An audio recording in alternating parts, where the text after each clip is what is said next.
Welcome back to the Chelsea Roar, ladies and gentlemen, with me, your host, Ian Kelly, the podcast by the Chelsea fans, for you, the Chelsea fans.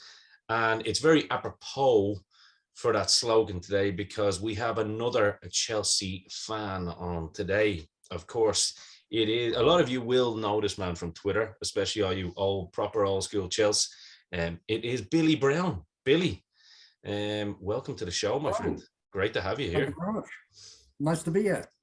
Yeah, we've been kind of going back and forth on Twitter now for the last few weeks, which is pretty cool. And you've been brought into the inner circle, which is nice, you know. So it's like there's been a group of us since the beginning of the season that have all got together every match day, and we all have a go at Chelsea and various players during the game and talk about the referee and all the crap things. And I like to moan about everything. So that's who I am. So. Like me. Well, that's cool. And that's great because it's like, okay, I'm going to have so many people that I've got to meet up with next season now. Come game day. It's just like, I guess time will be a commodity, but as long as the beer is flowing and even if Chelsea don't win, which we will, of course, next season, we'll still be having some fun. So Billy, we brought obviously Mark Meehan on a few weeks ago. We kind of done almost like I don't even want to say a fan series, but I like bringing old school Chelsea fans on, that have seen it all through the good and the bad, literally. And you are one of them. You're saying I'm old? No, you're a very young man. Look at you. You've still got your hair and everything, brother. I'm 28. Yeah, I'm only 28. Only 28. Why don't you give my listeners who don't know who you are, what your slogan is? Because it's a cool slogan. Well, my slogan is "Everyone is entitled to my opinion," which is fair enough, which they are.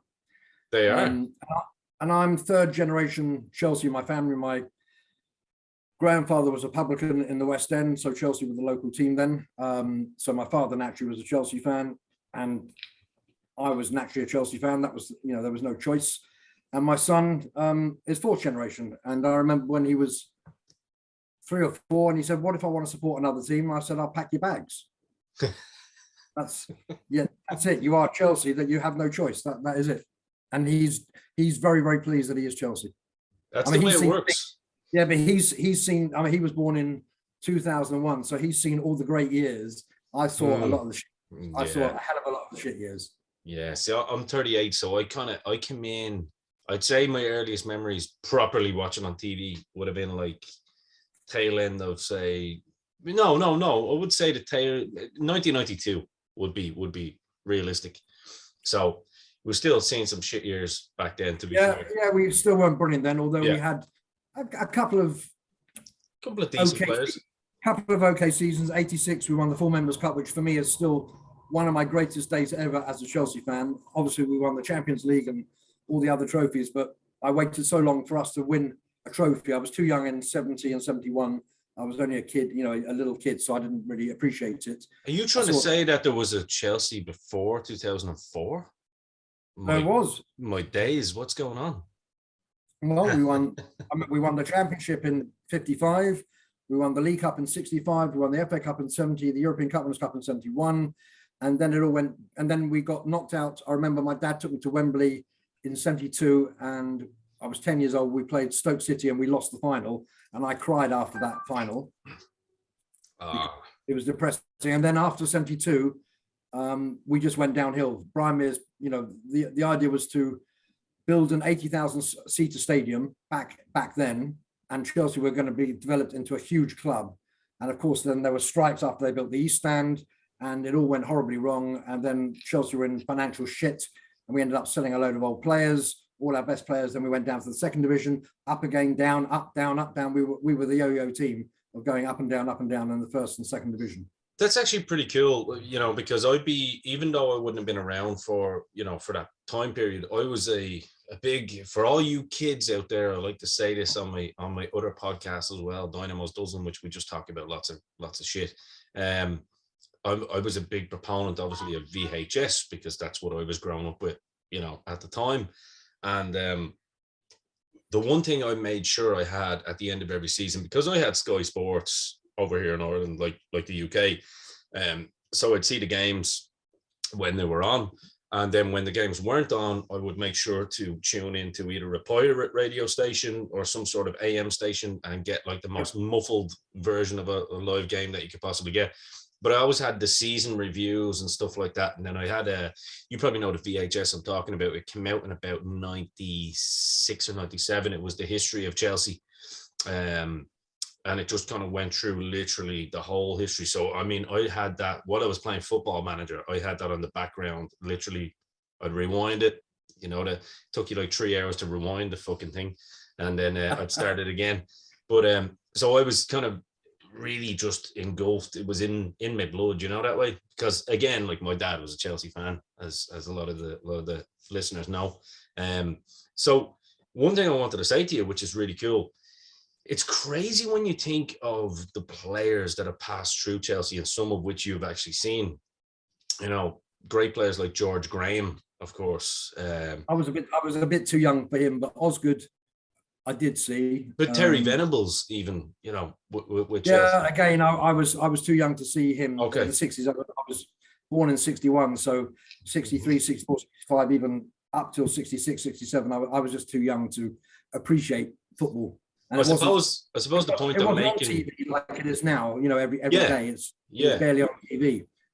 I suppose the point I'm making is just it's crazy to think like some of these kind of, you know, England legends, Scottish legends that have played for a great club. Yeah, you know, according to Liverpool fans, we've no history, but there you go. It's crazy to think when we see the likes of Venables, obviously, you know. Jimmy Greaves, a Chelsea youth product. I mean, one of England's greatest striker, if not the greatest of all time, you know.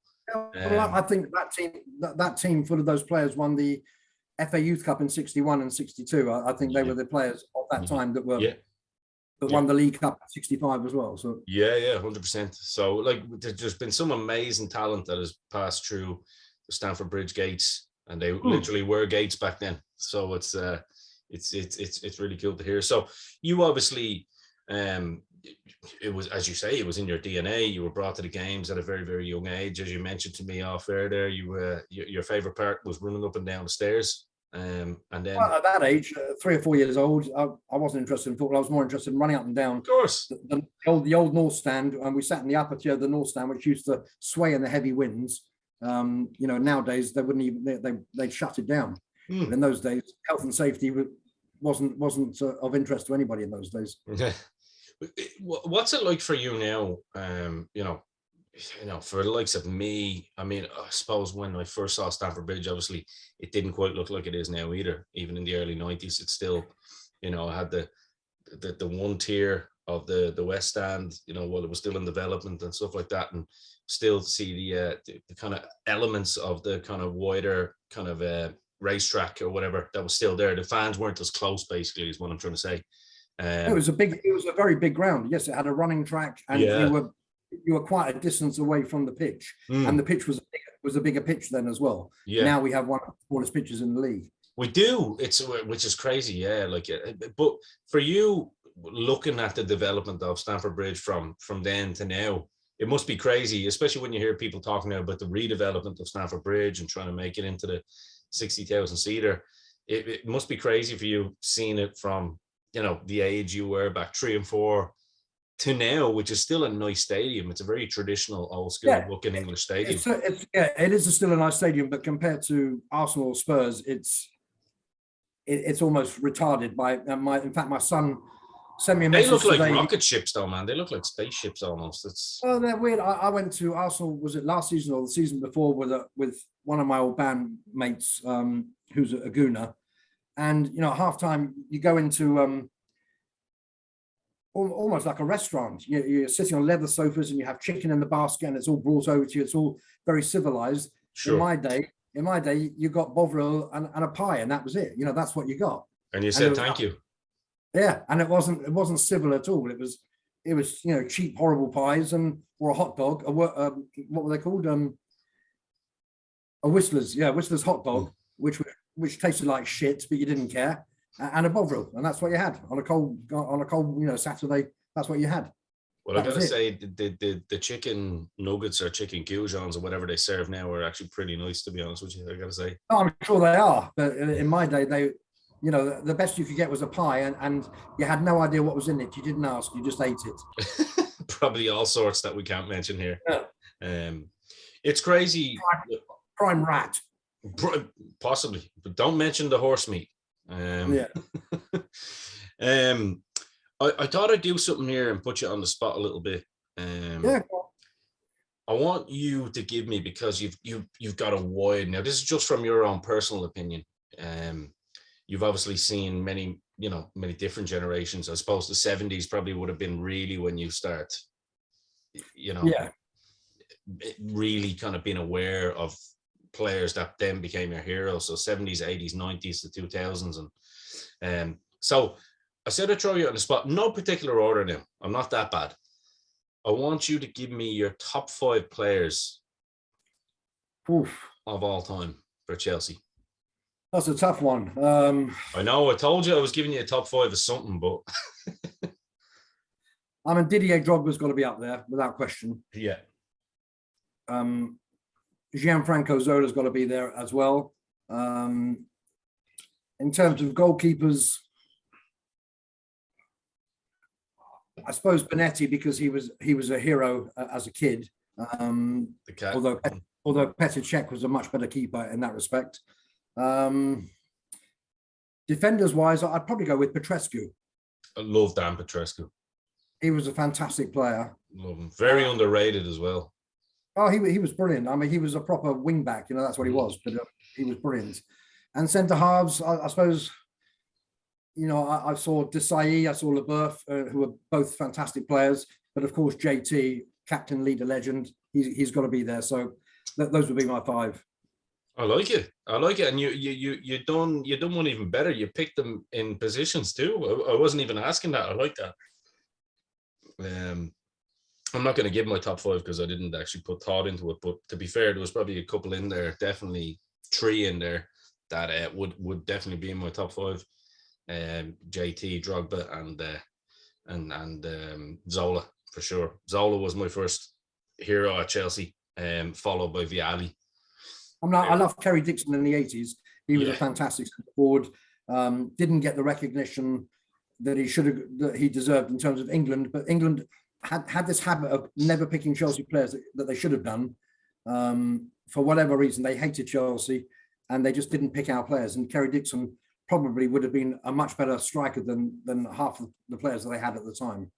So it's gone to the case now where England internationals like Chelsea, but the media still hate us, right? So yeah. Oh, the latest breaking news from two jabronis from the Telegraph is that Chelsea we could be investigated by financial fair play because 100 million is unaccounted for. And I saw someone post a really funny reply saying, "Oh no, it's okay. It's Lukaku."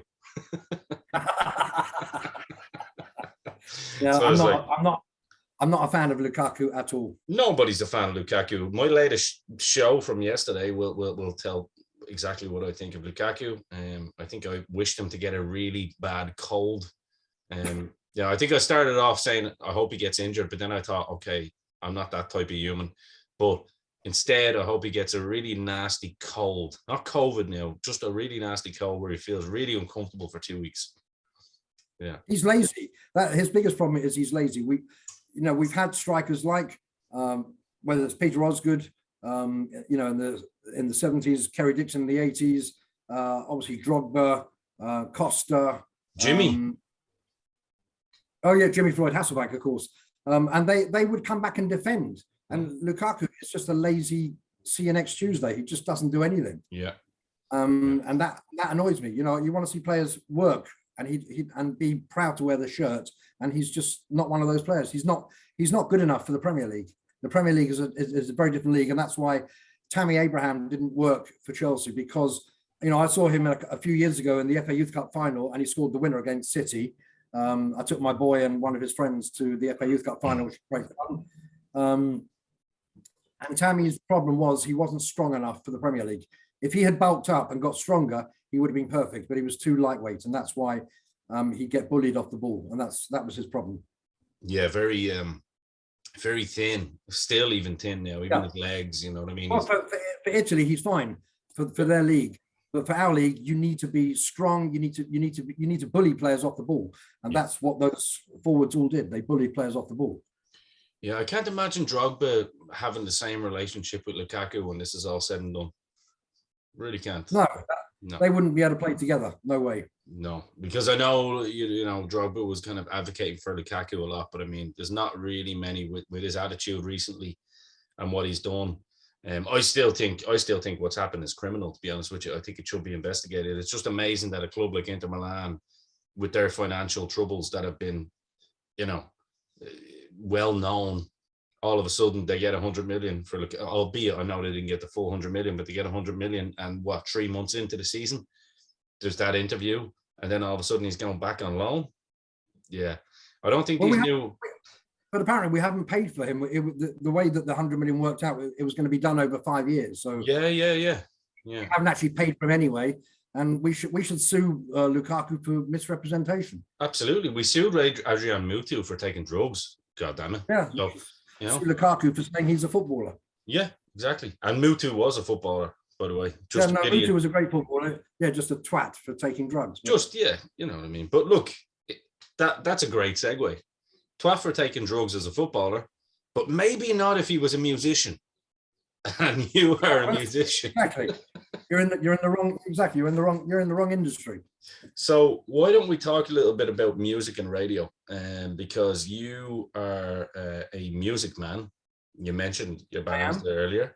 And why don't you tell us a little bit about your music, and you can obviously tell it in your own words, segue into radio and stuff like that, and let people know what you do. All right. Well, I was in the 80s in a band called Friends of Gavin, and we toured with bands like REM and Boomtown Rats from your country, The Alarm, In Jury, The Damned, and all sorts of bands like that. And we headlined in our own right as well. We almost got a 5-album deal with CBS, but our A&R guy fell out with the head of CBS or Sony, and that didn't quite happen. So I got married and packed it all in. You decided to live the dream.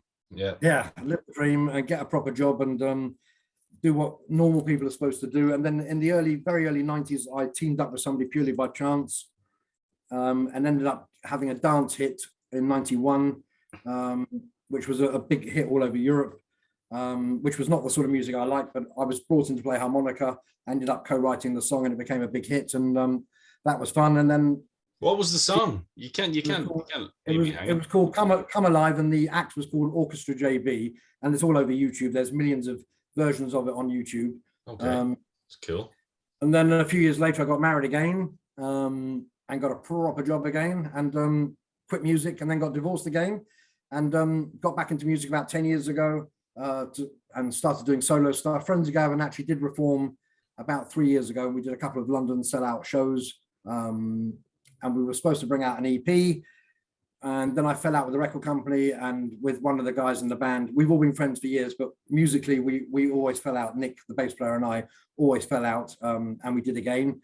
However, one of the songs that we did, Scarborough Fair, which is a very, very dark version of the song that we did, is going to be used in a film that's coming out called The Vegan Vampires. So after all these years, finally, we're going to be, in something that will stay there forever, and that's due to come out this year. This film. So you were living the rock and roll lifestyle anyway, with all these divorces, going back and getting up. You were living the rock and roll lifestyle anyway. Well, I tried to be normal, and it just didn't work out. I tried it a few times, just didn't happen. I love it. Well, I mean, and now I do a radio show which is on 38 stations every week, and that's good fun. I enjoy doing that. Yeah, tell us a bit about that as well, because I'm a music guy as well. I know this isn't the podcast for me to talk about. I was in bands as well, but tell us a little bit about your. It's called Billy Brown, the Housewife's Favourite, on the Moaning Show. I play a mixture of old and new stuff. Great play on words there, by the way. Yeah, I like it. Yeah, of course. I have a moan every week. Whatever's pissed me off that week, I have a moan about. We have listeners' letters as well. So, I get thousands of letters in every week. Now, they're all made up housewives. They'll be, Mary Martin from Middlesbrough, or those sort of things, and a bit of fun with those. And I just play stuff that other people don't play. So I won't play obvious hits. I'll play album tracks from The Clash or The Stranglers, as well as bands right up to today like Jamie T and Alt J, so modern bands. I play 10 unsigned artists every week among the big names. I play 4 hard-nosed reggae songs within the set as well, because I like hard reggae. I don't like lovers rock. I like proper hard dub and proper reggae. That's what I call proper Damian reggae. Marley kind of.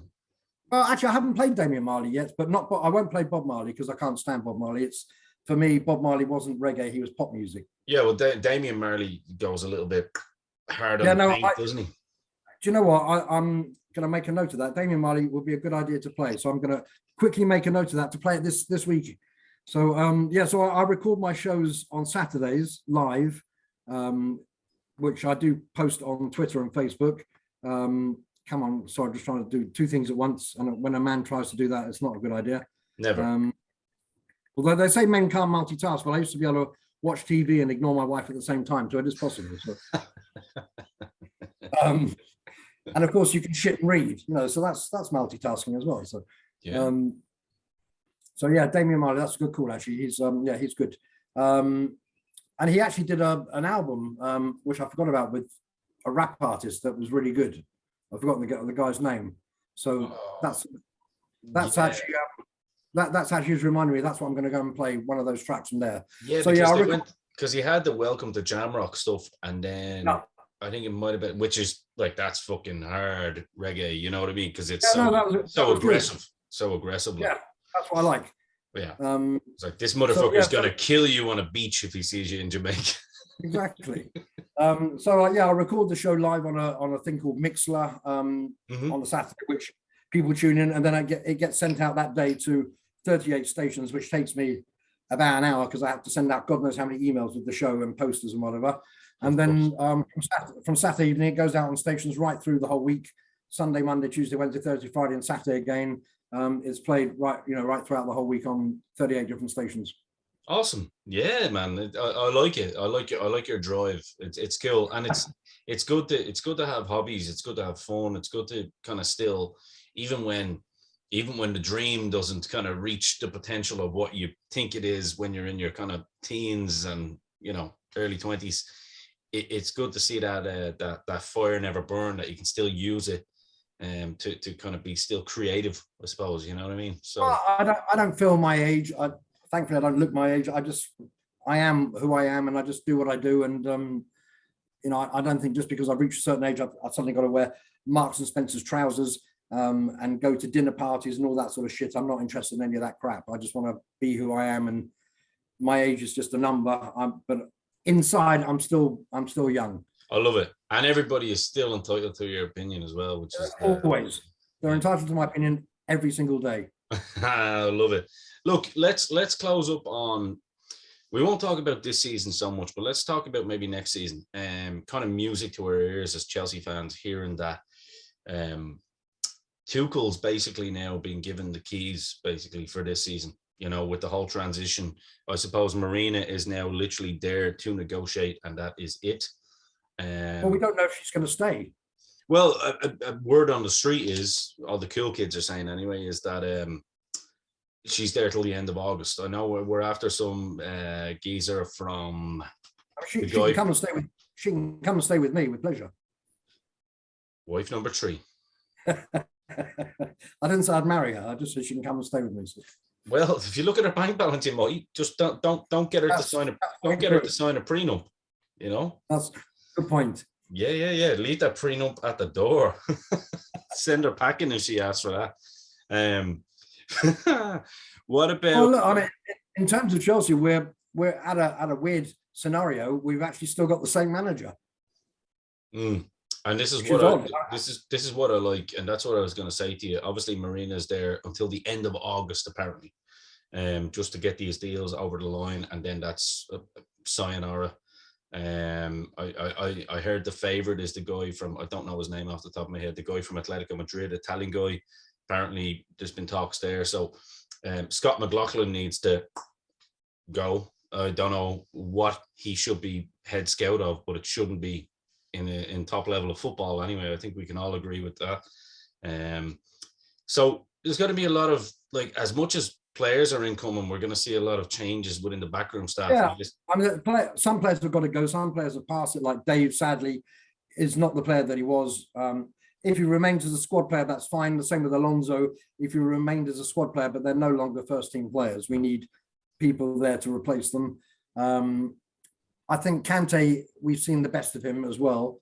Although I don't know why commentators still call him Conte, and it really annoys me. It's Kante, not Conte. Conte was our previous manager. Who now, it was like Di Matteo, remember? Di Matteo, when it was Di Matteo. Di Matteo. Or Ruud Gullit. Gullit, yes. So that annoys me. But historically, Chelsea in the last sort of 25 years have changed managers like the wind. And every time they've done that, it's worked, apart from AVB, who was awful. We've brought in a new manager, and a new manager has won something, and then they're told to get lost, and another one comes in and we win something else, and it seems to work. But Tuchel is a fantastic manager, and I hope he stays with us for several years.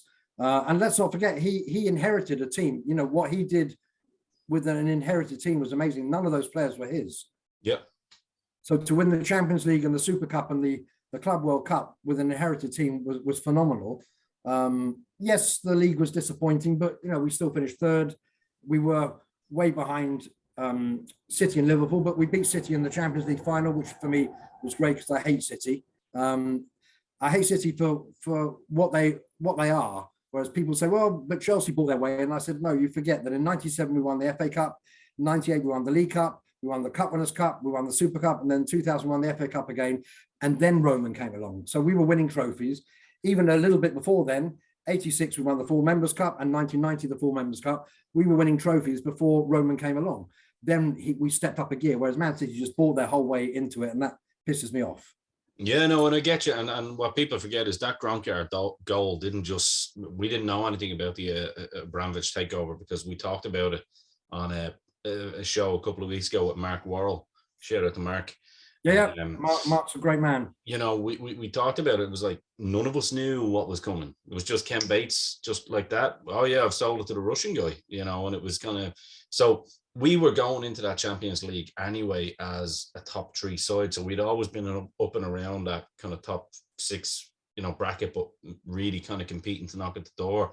And but for, you know, a couple of decisions, which shout out to the Fancast guys. They're going back and looking at the 2001, 2002, the 2000 to 2001 season, which is great. I recommend it for anybody. Stamford Chidge is going to be on here soon, which will be cool.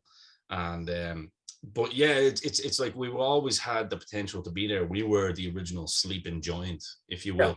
Yeah. So look, I get it. It's banter a lot of times. You know, it's jealousy and banter at the same time. You know, the Liverpool guys to be having fun with us, whereas, you know, it's actually just toys out of the pram from the Spuds and the Gooners. So the Gooners and the Spuds, they that's pure jealousy, and I have a lot of that on Facebook. Of course, people, and it's great. And I just say, you know, jealousy is a bad trait. It's not a good look. It's envy. And, yeah, it's envy. And the funniest thing, and that great song about Willian, that he was going to go to Spurs and he didn't, and that was, you know, that was a fantastic song. That was he was a great player as well. When he played. And what else was I going to say? But yeah, you know, Arsenal and Spurs are the perennial underachievers. Arsenal just win the FA Cup a lot, but you know, so what? It's only the FA Cup. It's no big deal. And Spurs have won 2 League Cups in 31 years. You know, that's their claim to fame. Hang my head. That's it. Yeah, that's all they've got. Leicester have won more than Spurs. Oh, Leicester have won more than a lot. Leicester have the same amount of Premier League titles as Liverpool have. Just saying. Yeah, that's true as well. So do Blackburn. But yeah, like as we wrap up, I suppose looking forward to next season, it is good that, you know, obviously there will be a director of football coming in. I think it's got to be somebody.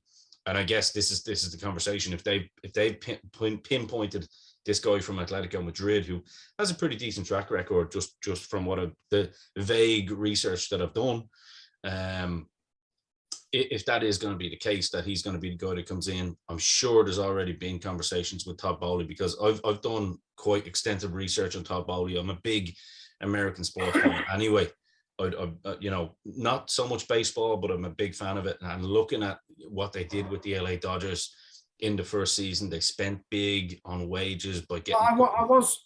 I was concerned with Bowley. I thought there were other candidates that were better, but it is that Bowley, could well be the right man. He is very much up for the job, and that's what I want to see. He's not there as an investment. He's there to see the team win. And listen, make no mistake about it. This isn't your typical Man United American owners or Arsenal American owners.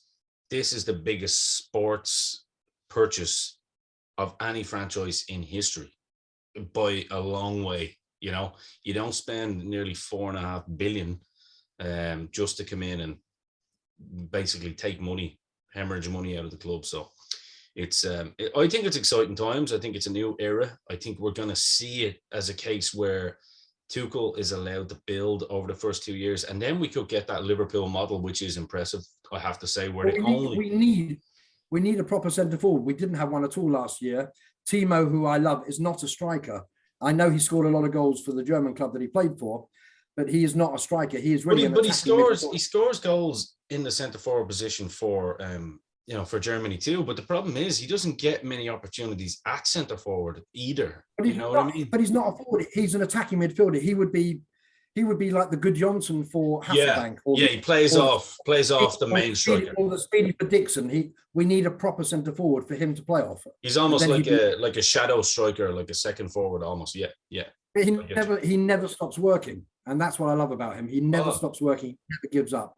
No, I love Timo. And look, I think Timo's going to be there next year anyway. Like I hope so. What people need to remember as well is, and this is what I try and say on Twitter, because, and I always say it every week, Twitter's not real life. And a lot of people just wake up every morning for... Isn't it? Oh, did you not know? Oh, I thought Twitter was real. I had no idea. I'm sorry to burst your bubble, bro.